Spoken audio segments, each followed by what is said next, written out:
और आइए सीधा रुख करते हैं भाजपा की प्रेस वार्ता की तरफ, जहां दिल्ली भाजपा के प्रदेश अध्यक्ष वीरेंद्र सचदेवा प्रेस वार्ता को संबोधित कर रहे हैं।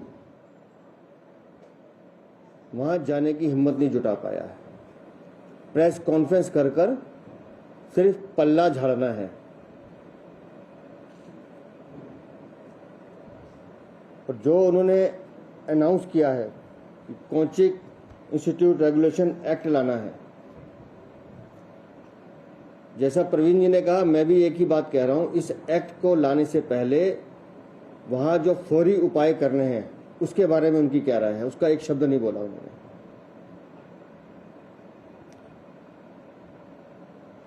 ये कोचिंग इंस्टीट्यूट रेगुलेशन एक्ट जो आज कह रही है, ये तो 10 साल पहले भी इतना ही जरूरी था जितना आज है।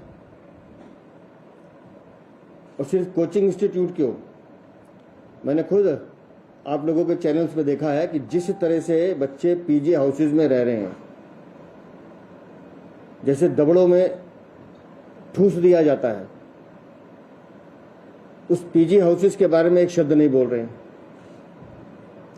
कोचिंग इंस्टीट्यूट के साथ साथ आपको पीजी हाउसेज के लिए भी एक एक्ट लाने की जरूरत है। और पिछले 10 साल में ये क्यों नहीं किया? और पूरा ब्लेम गेम एमसीडी पे डाल दिया। मैं आज फिर पूछता हूं कि दिल्ली फायर सर्विसेज ने एनओसी कैसे दे दी, इसका जवाब दे आतिशी। क्यों दिल्ली जल बोर्ड ने नालों की सफाई नहीं की? एक शब्द नहीं बोल रहे उस पर, क्योंकि ये तीनों विभाग उनके पास आते हैं। सीवर की सफाई ना होना, बिना बेसमेंट को जांचे एनओसी देना, नालियों पर अतिक्रमण एमसीडी, और पल्ला झाड़ रहे हैं।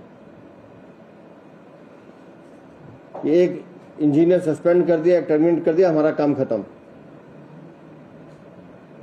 ये दिल्ली की सरकार है कि आज 4 दिन के बाद भी एक मंत्री वहां जाने की हिम्मत नहीं जुटा पा रहा है। और मैं उनकी मेयर से भी पूछना चाहती हूं, पूरी दिल्ली में घूमने की बजाय एक बार पूरा राजेंद्र नगरी घूम लें कि अभी कितने कोचिंग इंस्टीट्यूट और कितने पीजी हाउसेस हैं जो इलीगल चल रहे हैं वहां। या अपना वाड़ी घूम ले जहां से वो खुद पार्षद हैं, पटेल नगर से। एक फौरी 3 दिन का छलावा दिखाना है कि हाँ हमने ये घोषणाएं कर दी, हमारा काम खत्म। जिस रेगुलेशन एक्ट की ये बात कर रही हैं, अच्छा होता अगर मास्टर प्लान 2041 जो आने वाला है एक बार उसको पढ़ लेते हैं। उस एक्ट में ऑलरेडी ये प्रोविजन है कि जितने भी कोचिंग इंस्टीट्यूट हैं इनको यहां से ट्रांसफर कर कर कमर्शियल एरिया में ट्रांसफर किया जाए। ऑलरेडी प्रस्तावित है। अगर दिल्ली की मंत्री ने कुछ काम किया होता तो इन 10 सालों में इस पॉलिसी पे काम करके वो एरिया आइडेंटिफाई किए होते कि कहां का हमने कोचिंग इंस्टीट्यूट लेके जाने हैं, कहां का एस्टेब्लिश करने हैं। कुछ नहीं किया है। और अगर ये हादसा ना होता तो इस एक्ट की बात भी नहीं होती। प्रेस कॉन्फ्रेंस से चलने वाली सरकार पूरे विषय को डाइल्यूट करना चाहती है, 4 घोषणाएं करके अपनी जिम्मेदारी से मुक्त होना चाहती है। उन 3 बच्चों की मृत्यु की जवाबदेही से बचना चाहती है।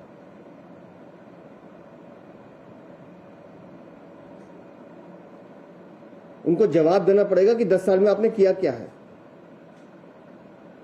और आज लगभग 20 महीने हो गए दिल्ली नगर निगम में उनके शासन को। एमसीडी में हमें आने का मौका दीजिए, हम एमसीडी में ऐसा शासन लाएंगे कि पूरी दिल्ली एक उदाहरण बनेगी। ये सौरभ भारद्वाज का वीडियो है कि एक बार हमको एमसीडी में मौका दीजिए। दे दिया मौका दिल्ली की जनता ने, और तुमने उस मौके को ऐसा वसूला है। ये देखिए, एक बार दिल्ली की साफ सफाई की जिम्मेदारी अरविंद केजरीवाल जी के हाथ में दीजिए। एक बार दिल्ली के अंदर साफ सफाई का काम आप आम आदमी पार्टी को दीजिए। हम दिल्ली की सफाई का मॉडल उस लेवल पे पहुंचाएंगे कि पूरा पूरा देश फोन करके आपसे पूछेगा कि दिल्ली में आपने ऐसा क्या किया कि दिल्ली की सफाई हर जगह नाम आ रही। दिल्ली की सफाई की मिसाल पूरे देश में दी जाएगी। ऐसा काम हम लोग करें। पूरा देश देख रहा है दिल्ली की सफाई आपने कैसे कर दी। सौरभ भारद्वाज, आप तो एमसीडी को दिल्ली की सफाई का मॉडल कह रहे थे ना। दिल्ली की सफाई का मॉडल हम ऐसा बनाएंगे कि पूरा देश फोन करके पूछेगा। आज पूरा देश पूछ रहा है, पूरा संसद पूछ रहा है, हाईकोर्ट पूछ रहा है, ये कौन सा मॉडल है सफाई का। सिर्फ छलावा, झूठ और भ्रष्टाचार की राजनीति के अलावा कोई काम नहीं है। और जल board, fire services, urban development, ये तीनों विभाग आतिशी के हैं। अच्छा होता आज सुबह इस रेगुलेशन एक्ट की घोषणा, जिसे हम छलावा कह रहे हैं, इसको करने की बजाय वो जिम्मेदारी लेते कि हाँ हमारे विधायक की गलती है, जिसको ये भरा हुआ पानी का सीन दिखाया गया, उसके बावजूद भी वो हंसता रहा, उसने काम नहीं कराया। हमारे पार्षद की गलती है जिसने अतिक्रमण होने दिया। हमारे फायर सर्विसेज डिपार्टमेंट की गलती है जिसने बिना जांच किए एनओसी दिया।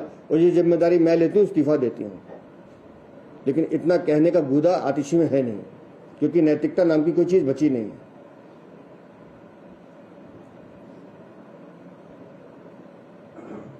और मेरा अभी भी मानना है, जो बात हमने कल कही थी मैं आज भी कहता हूं, दिल्ली में आप रेगुलेशन एक्ट लाइए नहीं लाइए, लेकिन दिल्ली में आज की तारीख में फौरन जितने भी पीजी हाउसेज हैं, जितने भी कोचिंग इंस्टीट्यूट हैं, इमीडिएट समयबद्ध सीमा के अंदर उनका सुरक्षा ऑडिट कराना बहुत जरूरी है। ये एक हादसा जो है ये अलार्मिंग है उन सब बच्चों के लिए भी जो देश से भर से यहाँ दिल्ली में अपना भविष्य बनाने आते हैं। कोचिंग इंस्टीट्यूट तो निगाह में आ गया, लेकिन जिस तरह से वो पीजी हाउसेज में रह रहे हैं वो अपने आप में बहुत खतरनाक है। और दिल्ली की सरकार फ्यूचर प्लान के लिए कितनी तैयार है वो आज उनकी घोषणा से पता चलता है कि जब हम कह रहे हैं कि 2041 में ऐसा प्रोविजन है, तो आप बताएं कि पिछले 10 सालों में आपने इस संभावना को देखते हुए क्या काम किया।